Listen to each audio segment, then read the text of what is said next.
El Señor les bendiga, mis amados hermanos. Dios les bendiga más en esta preciosa hora.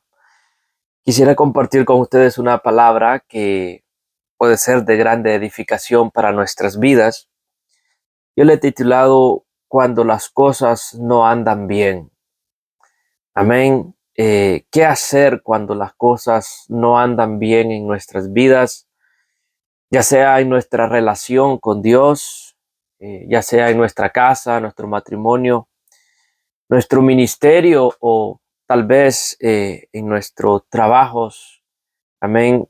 ¿Qué hacer cuando las cosas no están nada bien en nuestras vidas? Bueno, la palabra de Dios nos revela a nosotros que desde la caída del hombre en Génesis capítulo 3, cuando el hombre se rebela contra Dios, nada ha estado bien.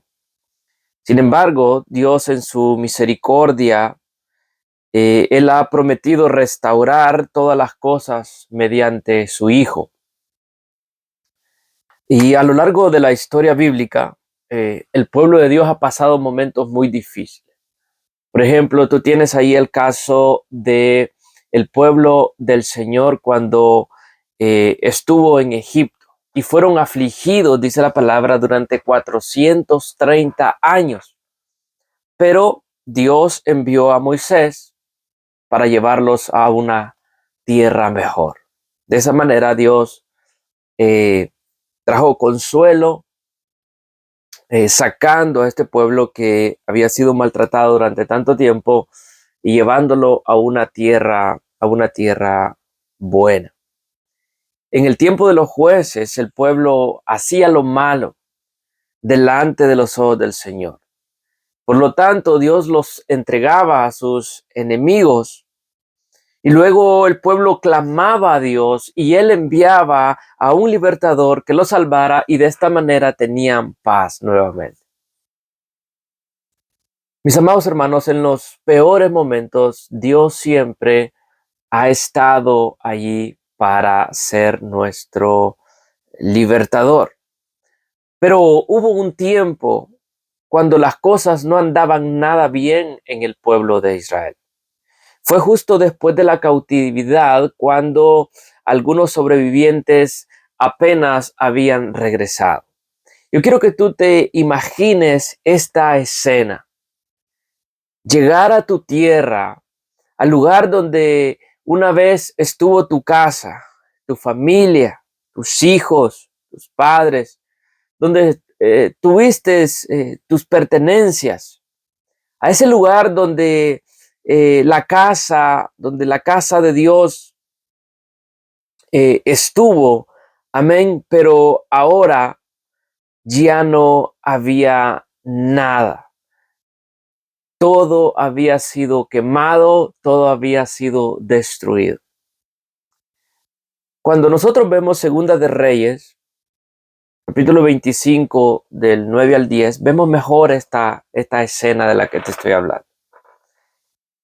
Y quemó la casa de Jehová y la casa del rey y todas las casas de Jerusalén. Y todas las casas de los príncipes quemó a fuego. Y todo el ejército de los caldeos que estaba con el capitán de la guardia derribó los muros de Jerusalén, de alrededor de Jerusalén. Mis amados hermanos, cuando las cosas no andan nada bien, Dios todavía tiene preparado un plan para su remanente. Cuando las cosas no andan nada bien, Dios todavía tiene un plan para su remanente. En el reinado de Artajerjes vivía un varón judío llamado Nehemías. Nehemías, por cierto, quiere decir Dios consuela. Y Dios estaba preparando, Dios estaba orquestando, Dios estaba levantando a un hombre a quien él luego usaría como consuelo para aquel pueblo que no la estaba pasando nada bien. Un día llegaron donde Nehemías, su hermano y unos hombres de Judá, Y Nehemías les preguntó por los judíos que habían escapado. Cuéntame cómo están ellos, cómo está Jerusalén. Y la respuesta de ellos fue la siguiente, Nehemías capítulo 1, versículo 3. Y me dijeron, el remanente, los que quedaron de la cautividad ahí en la provincia, están en gran mal y afrenta, y el muro de Jerusalén derribado y sus puertas quemadas a fuego. Mis amados hermanos, las cosas no andaban nada bien. Sus vidas personales no estaban bien. Vivían atemorizados, avergonzados, eran ridiculizados. Económicamente estaban muy mal. Su ciudad y sus casas estaban bajo las cenizas. Aquellas murallas que una vez fueron motivo de gloria y de grandeza, ahora estaban derrumbadas. Aquellas puertas de la ciudad que habían sido motivo de seguridad, ahora eran solamente puros escombros. Estaban en gran mal y afrenta. Otra versión dice, en una situación muy difícil y vergonzosa. La tristeza de Nehemías fue grande. Pero ¿qué hacer cuando las cosas no andan nada bien? Mira cómo Nehemías responde a estas palabras. Cuando oí estas palabras me senté y lloré e hice duelo por algunos días y ayuné y oré delante del Dios de los cielos. Mis amados hermanos, la tristeza de Nehemías al ver la condición de su pueblo, al saber la situación en la que se encontraban, hermano, su familia, su pueblo, su generación, fue tan grande que cuando le tocó servir al rey, éste lo notó en su rostro y le dijo, ¿por qué está triste tu rostro, Nehemías? ¿Por qué está triste tu rostro? Pues tú no estás enfermo, no es esto sino quebranto de tu corazón. Nehemías había servido al rey durante tanto tiempo, tantos años, y tal vez nunca lo había visto triste. Tal vez nunca lo había visto con el semblante abrumado, con un semblante decaído. Los servidores del rey tenían prohibido presentarse delante del rey con corazones tristes, con sus rostros tristes. Ellos siempre tenían que hacer su trabajo para el rey gozosos, alegres, dispuestos. Pero cuando Nehemías había recibido esta noticia, porque nada andaba bien en su pueblo, nada estaba bien con su gente, entonces la tristeza arropa a Nehemías y ahora que se presenta delante del rey le dice, ¿por qué está triste tu rostro? Lo que tú tienes, Nehemías, es un quebranto de corazón. Nehemías no pudo contener y le dijo al rey, ¿cómo no estará triste mi rostro cuando la ciudad, casa de los sepulcros de mis padres, está desierta y sus puertas consumidas por el fuego? ¿Cómo no va a estar así mi rostro? ¿Cómo no va a estar así mi corazón cuando mi casa, mi gente, mi pueblo ha sido consumido por el fuego? Me dijo el rey, ¿qué cosa pides? Aquí Dios, hermano, estaba preparando aún el corazón de estos hombres, de estos reyes, preparando el terreno, preparando el lugar, el tiempo para traer consuelo a aquel pueblo que estaba en afrenta y oprobio. Me dijo el rey, ¿qué cosa pides, Nehemías? Entonces oré al Dios de los cielos y dije al rey, si le place al rey y he hallado gracia, envíame a Judá y la restauraré y la reedificaré. Ahora, mis amados hermanos, hay tres cosas que podemos destacar de Nehemías. Primero, Nehemías se duele por su pueblo. Capítulo 1, versículo 4. Cuando oí estas palabras, Me senté y lloré e hice duelo por algunos días y ayuné y oré delante del Dios de los cielos. Nehemías no era un superhombre, un hombre sin sentimientos. Él más bien era un hombre con emociones que se dolió del mal en que estaban viviendo sus hermanos. A Nehemías le dolió profundamente en su corazón ver la condición en la que su pueblo estaba pasando. Este dolor fue lo que lo movió a ayunar y a orar delante del Dios de los cielos. Número 2, Nehemías intercede por su pueblo. Capítulo 1, a partir de los versículos del 5 al 11. Mira cómo Nehemías ahora intercede por su pueblo y le dice: te ruego, oh Jehová, Dios de los cielos, fuerte, grande y temible, que guarda el pacto y la misericordia a los que le aman y guardan sus mandamientos. Mis amados hermanos, Nehemías se levantó en medio de su dolor para interceder en oración a favor de su pueblo. Y cuando vemos esta oración de Nehemías, nosotros vemos que él primero exalta a Dios. Oh Jehová, Dios de los cielos, grande, fuerte, temible.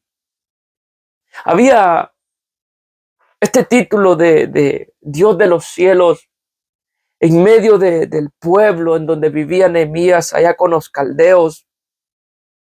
Ellos tenían a un dios llamado Ahura Mazda, a quien ellos le daban este título del Dios de los cielos. Pero Nehemías quiso exaltar a su Dios por encima de todas las tradiciones. En medio del pueblo donde se encontraba, él clama a su Dios. Él sabe que su Dios es el único Dios verdadero. Él sabe que su Dios es el único Dios grande, fuerte, el Dios de los cielos. El Dios de Nehemías es el único Dios verdadero. Y lo que hace Nehemías primero es que exalta a su Dios, para luego confesar, en los versículos 6 y 7, para luego confesar los pecados de su pueblo. Cuando nosotros queremos reedificar nuestras vidas, cuando queremos reedificar todo lo que está aconteciendo en nuestras vidas, tenemos que tener presente que Dios debe de ser exaltado, pero que también nosotros debemos de confesarle al Señor nuestros pecados. Debemos de reconciliarnos con nuestro Dios. Y eso es lo que hace Nehemías en los versículos 6 y 7. Esté atento tu oído y abierto tus ojos para oír la oración de tu siervo que hago ahora delante de ti día y noche por los hijos de Israel, tus siervos, y confieso los pecados de los hijos de Israel que hemos cometido contra ti. Para Nehemías no era solamente que el pueblo había pecado contra Dios, pero él también reconocía ser un hombre, amén, necesitado de Dios, que hemos pecado, Señor, contra ti. Oh Dios de los cielos, hemos pecado contra ti. Estén atentos tus oídos, abiertos tus ojos a la oración que hacemos tu siervo. En extremo nos hemos corrompido contra ti.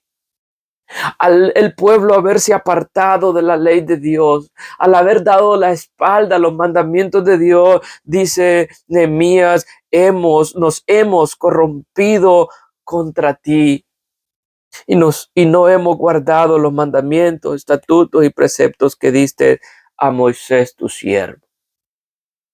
Al ver esta oración de Nehemías, entonces vemos cómo él exalta a Dios, cómo él confiesa los pecados, pero también él sabe que ahí hay una luz de esperanza, hay un rayo de luz al que él puede acudir. Él acude a la promesa.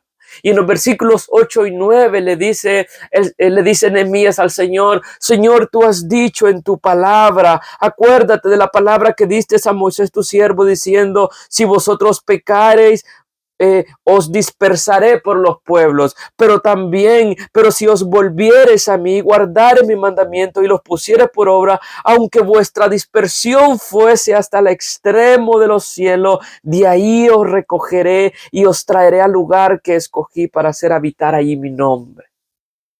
Esa es la esperanza que tiene Nehemías en su oración delante de Dios. Aunque al extremo, Señor, tú nos hayas dispersado, aunque muy lejos, Señor, tú nos hayas enviado por causa de nuestro pecado. También tu palabra dice que si nos volvemos a ti, tú, Señor, has dicho que de allí tú nos recogerás y nos traerás a aquel lugar que escogí para hacer habitar allí tu nombre. Amén. Una oración de Nehemías, mis amados hermanos, que va más allá de la de ser algo supersticioso o algo sencillo. Es una oración que sale de lo profundo del corazón. No es una oración superficial, sino una oración que sale desde un corazón que sabe, que conoce a su Dios, que sabe que acude al único Dios verdadero. Pero en cuarto y último lugar, vemos cómo ahora, después de que ha acudido a la promesa, ahora Nehemías hace la petición, amén, de tener la oportunidad de ir con su pueblo. Nehemías había visto la condición del pueblo, le había dolido, había intercedido por ellos y ahora le pide a Dios esa oportunidad de poder ir con su pueblo en los versículos 10 y 11. Ellos pues son tus siervos y tu pueblo, los cuales redimiste con tu gran poder y con tu mano poderosa. Ahí Nehemías le está recordando a Dios, Señor, ellos son tu pueblo, ellos son tus siervos. Acuérdate que tú los redimiste, Señor. Acuérdate que con tu brazo fuerte tú los sacaste de allá de Egipto. Ahora te ruego, oh Jehová, esté ahora atento tu oído a la oración de tu siervo. Había un sentido en la oración de Nehemías, había un sentido de urgencia. Le dice, ahora, esté atento tu oído ahora, Señor, a la oración de tu siervo y a la oración de tus siervos, quienes desean reverenciar tu nombre. Amén, aquel pueblo que había sido castigado, que había sido duramente golpeado, maltratado y que ahora ese remanente ahora estaba en aquella ciudad deshecha y destruida. Aún así, ellos querían reverenciar el nombre de Dios. Pero las cosas estaban muy mal, sus vidas espirituales estaban muy mal, su alrededor estaba muy mal, pero aún así ellos querían reverenciar a Dios. Y entonces aquí es cuando hace la petición de ir, de tener la oportunidad de ir con su pueblo y le dice al Señor, ahora concede buen éxito a tu siervo. Es decir, permite que yo vaya, que yo tenga la oportunidad de ir delante de aquel varón, delante del rey y poder decirle, dame permiso de ir con mi pueblo para restaurarle. Mis amados hermanos, entonces vemos dos cosas importantes. Nehemías se duele por su pueblo, Nehemías intercede a favor de su pueblo. Pero en tercer y último lugar, también vemos cómo Nehemías restaura su pueblo. Cuando vamos al capítulo 2, versículos 5 y 6, es cuando nos encontramos a Nehemías hablando con el rey y pidiéndole ya la oportunidad de ir a casa y restaurar a su familia. Y dije al rey, si le place al rey y tu siervo ha hallado gracia delante de ti, envíame a Judá, a la ciudad de los sepulcros de mis padres, y la reedificaré. Entonces el rey me dijo, y la reina estaba sentada junto a él, ¿cuánto durará tu viaje y cuándo volverás? Y agradó al rey enviarme después que le señalé el tiempo. Cuando vemos ahora los versículos 17 y 18, vemos cómo es Nehemías está relatando de cómo fue el momento de llegar allá con su pueblo y entonces empezar en la restauración de su pueblo.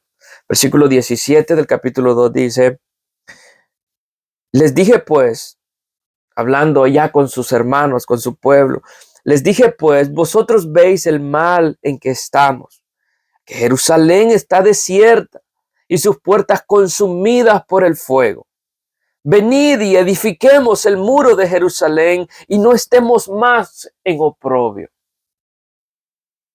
Versículo 18. Entonces les declaré cómo la mano de mi Dios había sido buena sobre mí y asimismo las palabras que el rey me había dicho, y dijeron, levantémonos y edifiquemos. Así esforzaron sus manos para bien. Amén, mis amados hermanos. El hombre de nuestros días también necesita una restauración espiritual. Cuando Nehemías llegó, él le hizo entender y saber a su pueblo, vean la situación en la que estamos. El hombre de nuestros días también necesita saber que es necesario una restauración espiritual, pues se encuentra en un gran mal y una gran afrenta. Mi amado hermano o amigo que me escucha, sin Cristo nada está bien. Sin Cristo puedes tener esto, puedes tener aquello, puedes tener un poco de esto, de aquello, pero sin Cristo nada está bien. Así como a Nehemías le dolió ver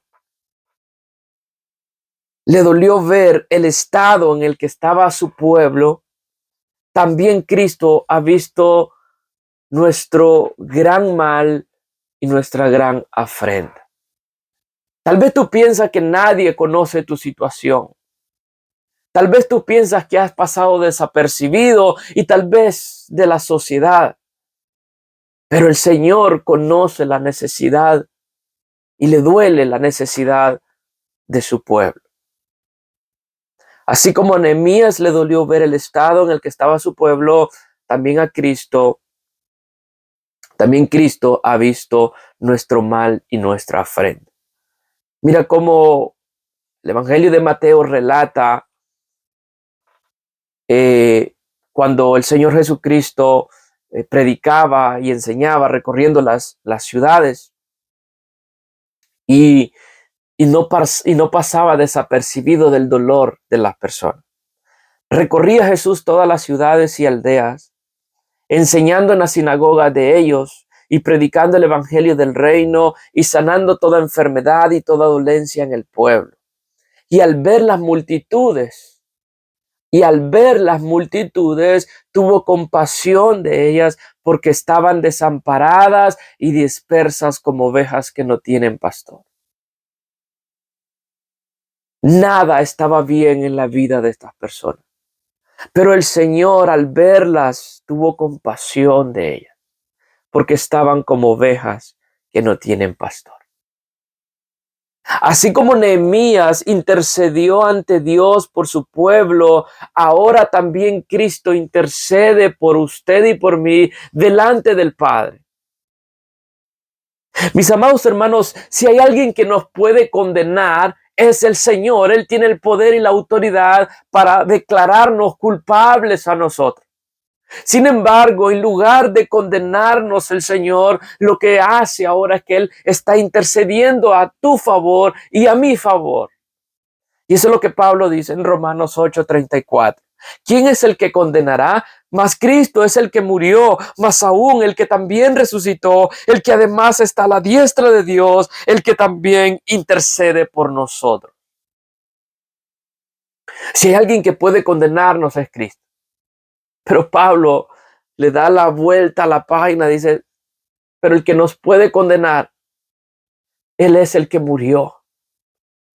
Él es el que también resucitó. Él es el que está sentado a la diestra de Dios. Él es el que también intercede por nosotros. Así como Nehemías dejó la casa real para ir y restaurar las vidas de sus hermanos, también Cristo se despojó de su gloria y tomó forma de siervo para venir y restaurar las nuestras. Él es quien nos saca de nuestro gran mal y afrenta para darnos una vida mejor. Él dice, yo he venido para que tengáis vida y vida en abundancia. Mis amados hermanos, cuando aquel pueblo entendió que Dios había enviado a Nehemías para restaurar sus vidas, dijeron: levantémonos y edifiquemos. No nos podemos quedar en esta destrucción. No podemos seguir viendo nuestra ciudad así destruida, nuestros muros destruidos, nuestras puertas quemadas, nuestras casas en ceniza. Tenemos que levantarnos y empezar a edificar. Así también nosotros no podemos quedarnos en nuestro mal y en nuestra afrenta. Dios ha enviado a su Hijo para restaurarnos, para guiarnos a una vida mejor. Es tiempo de levantarnos aún en medio de nuestro dolor, aún en medio de nuestra angustia, y de levantarnos y de empezar a edificar en la iglesia de nuestro Señor Jesucristo. Hoy nos toca a nosotros levantarnos y edificar en la iglesia del Señor. ¿Qué hacer cuando nada está bien? Recibir a aquel a quien Dios ha enviado para restaurar nuestras vidas, para restaurar nuestras casas. Y ahora, tomados de su mano y ahora bajo su dirección, levantarnos y edificar